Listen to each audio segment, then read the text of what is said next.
If I had joined the Navy when I was 21 years old, serving from the private sector, I likely would have been an admiral by now. But I have chosen to serve my nation first from the private sector as a citizen, scientist, and industry leader. I know a great deal about our nation's foreign affairs and national security interests, from building strategic software systems to help our fleets and sailors to fight and win wars to defend what and who we cherish, to help prevent a global nuclear war through my classified contributions as well. The first invitation for a state visit I intend to extend as your President, Commander-in-Chief, and Head of State is to President Xi Jinping, the leader of China's more than 1.4 billion human beings, every one of whom is as alive and sensate as you or me. Officially called the People's Republic of China, it is the world's second most populous country, spanning the equivalent of 5 time zones and borders 14 countries by land, tied with Russia as having the most of any country in the world. China is rich in cultures more ancient than any but our own Native American citizens in this land, who crossed what was once a great land bridge between the great state of Alaska and the equally rugged and wild east coast of Russia. In modern terms and times, some cities in China indeed have infrastructure that's more modern than even our New York City.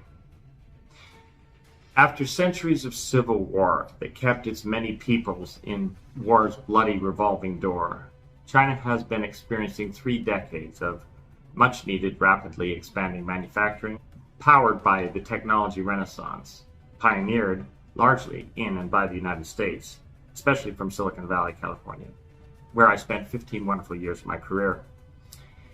The business leaders of our 2 nations seem to get along better than their political and military leaders, a gap that I would like to close by extending an overture to President Xi when we finally meet. The proposal to form a new international alliance of a unique nature and a bold mission to redirect over this decade the muscular strength, discipline, loyalty, capabilities in general, and the latent potential of the global military-industrial complex our nations have chosen to build and support, along with many others, to protect our respective interests. Were I meeting with President Xi tomorrow, my agenda for a meeting at Camp David would cover the following topics, in addition to any Xi may propose and I accept for inclusion in my invitation. He, of course, may lead the agenda upon his invitation to me, to his nation, as is customary and polite. But number 1, partnership. The objectives of a U.S.-China relationship. My assertion shall be that our commonalities as modern nations, mature enough as we are, shall be to ensure our governments prioritize shared aspirations prior and over shared fears. Aspirations over fears, my fellow citizens. 2, prosperity. That prioritization for both nations means that true open and free commerce, free trade that flourishes for all times to come across this vast half-planet-sized ocean, be what its name means, the Pacific, the peaceful sea. We must focus our nation's treasure on missions other than the revolving door of war. 3, protection. All great nations have geostrategic interests in their citizens' happiness and well-being. First, homeland territory second, the bountiful resources from them third. Fourth, routes of free trade and government and industry trade secrets. Fifth, these we protect at immense cost. If in this decade we can shift our vital and enduring missions for our military might to fight battles of the harshening climate, rogue nations that choose to disregard peaceful international order, and most interestingly, new threats from above. With our growing knowledge of the sciences of our fragile planet and our blessed biosphere, even our bodies as demonstrated by the harsh teacher named COVID, regardless of its genesis, we know that it killed indiscriminately. Any party creating such biological agents for harming nations' peoples is guilty of treason and genocide in one or both nations. We can share that perspective, I believe, with China. At least make progress on that understanding. The most difficult topic I shall address with President Xi is the quest of the great Taiwanese people who wish the blessing of self-determination. It should be obvious that the top manufacturing, technology, and science leaders of the PRC enjoy the daily freedoms, including the freedom of travel, to speak freely with their colleagues, to buy and sell what they want, and to vote for whom they choose to lead them, locally, nationally, and in the spirit of humanity.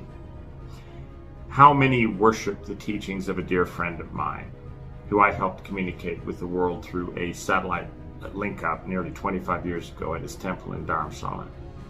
No nation owns a human being's inalienable rights, let alone an entire ancient cultures. 5. Progress. By defining these pillars, a square understanding of how our nations may work together in the years and decades to come becomes clear. We will need such a solid foundation for what I will propose to the leader of that great people. Let us pioneer together and ensure forever the lessons of the Pacific. Our space programs are each very close to setting foot on new worlds to come. I propose to call this the Pacific Alliance of Common Treaties, or Pact. Common referring to common law and laws of the seas, which govern for centuries of the past and I believe centuries of the future, including above our heads. Let me set forth what I hope we can swiftly come to terms in support of: a joint declaration that Taiwan is independent of both China and the United States, and always shall be under such an inviolable compact. Taiwan is a test case for China's commitment to affording life, liberty, and the pursuit of happiness for its peoples. I believe that Taiwan deserves to be recognized as an independent nation and a sovereign state. Taiwan is an island nation that has a long and complex history of colonization, occupation, and resistance. It has developed its own distinct identity, culture, and democracy. Taiwan has been governed independently of China since 1949, when the Republic of China, the ROC government, fled to the island after losing the Civil War to the Communist People's Republic of China. The ROC has its own constitution, president, parliament, judiciary, military, and currency.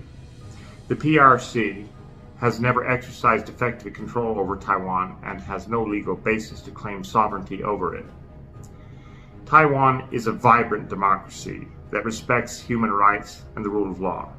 It has held regular and free elections since 1996, when it became the first Chinese-speaking country to elect its president by popular vote.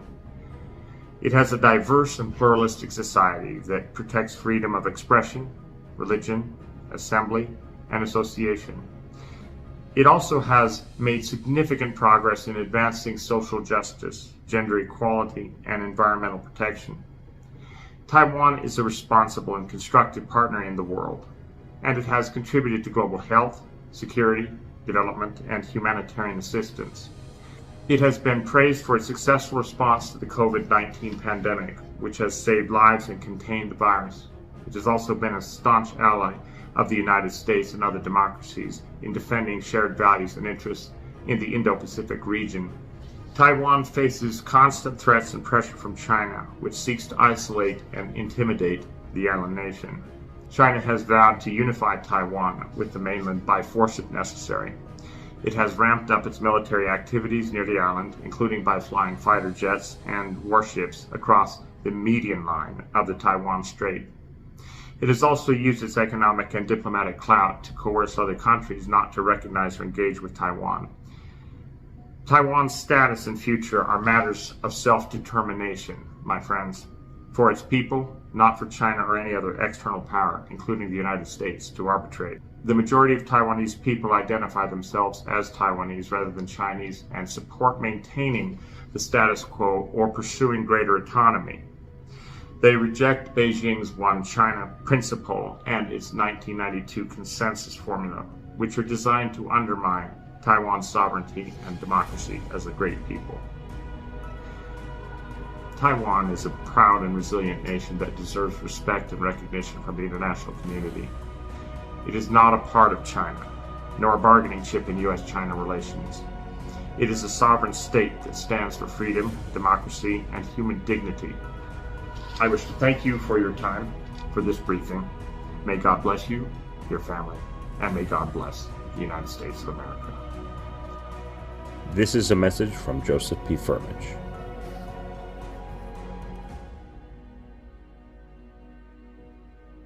On this Independence Day, the 247th birthday of our great nation, I thought it was an opportune moment to share with you my perspectives on our nation's birthday, its meaning and relevance, especially given the priorities that we all have to work on together in the coming presidential term ahead.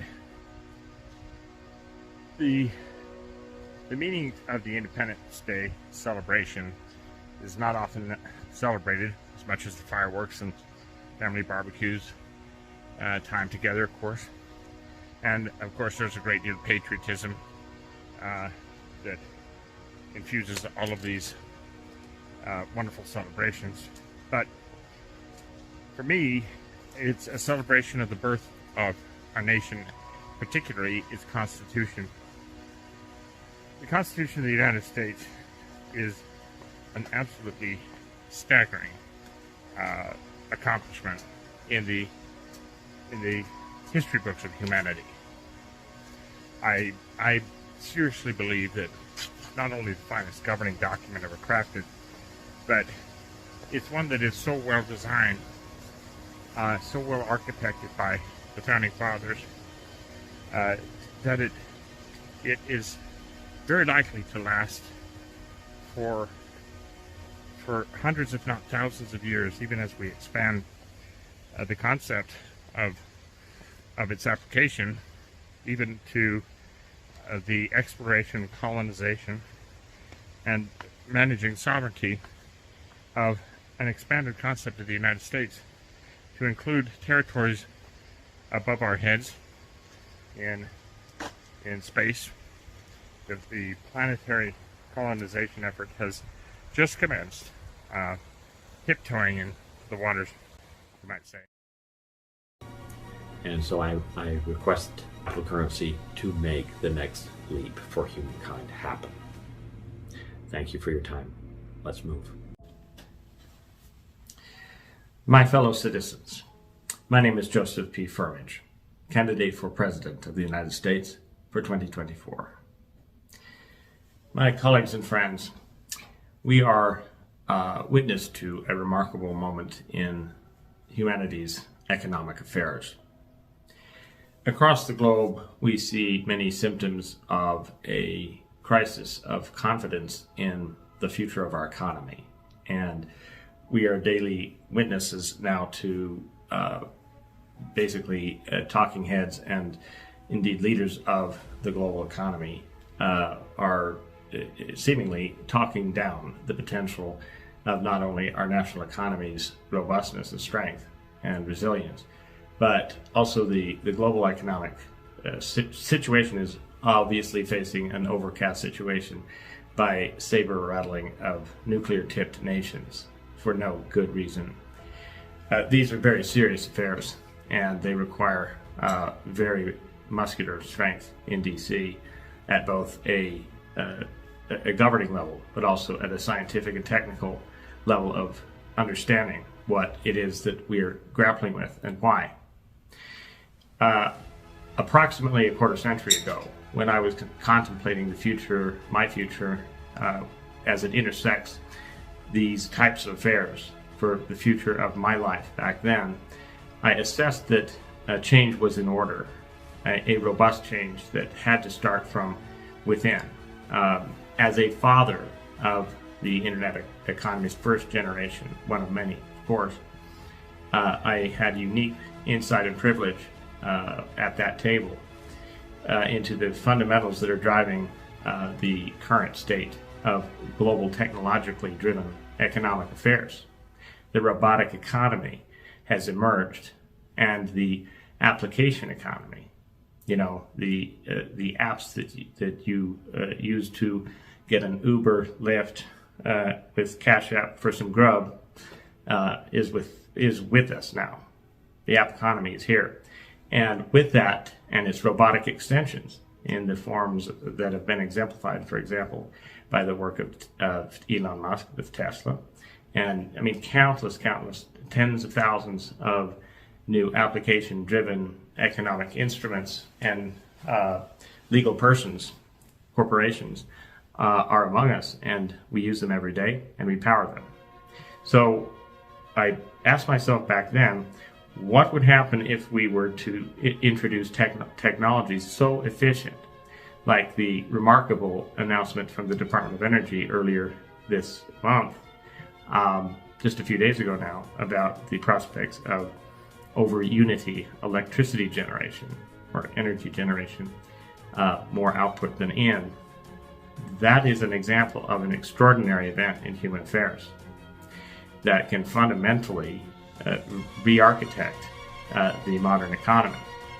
And so the creation of a monetary core to infinitely leverageable technologies, infinitely scalable technologies, such as over-unity energy generation, and also its corollary in propulsion, propellantless propulsion, and over-unity electricity current generation, are almost literally two sides of the same coin. Indeed, the E pluribus unum coin, or M1 currency, anyone. That is the motto of our nation, and it is imprinted on every bill in your pocket and on every coin. That motto is the name I adopted for the instrument for economic development that I believe can last for a new millennium and power a new renaissance for humanity as we again go from one world to many worlds, to finance and fund and explore and colonize, as we rebuild the infrastructure of our sacred blue-green earth. And we will do so in the time frame we have to. I assure you of that. Affirmative administration will lead that way, and I entrust this message to you today as a Christmas gift. And you'll understand more about what I mean by that as I land in DC. But let's just say a general income from technology for life is about to start. And that's what I'm bringing with me as a blueprint to Washington, D.C. I look forward to seeing you all there and everywhere else. Thank you, and have a wonderful, wonderful fifth day of Christmas and counting. We'll see you soon. In God we trust, my friends. May God bless you, your families, and may God bless the United States of America.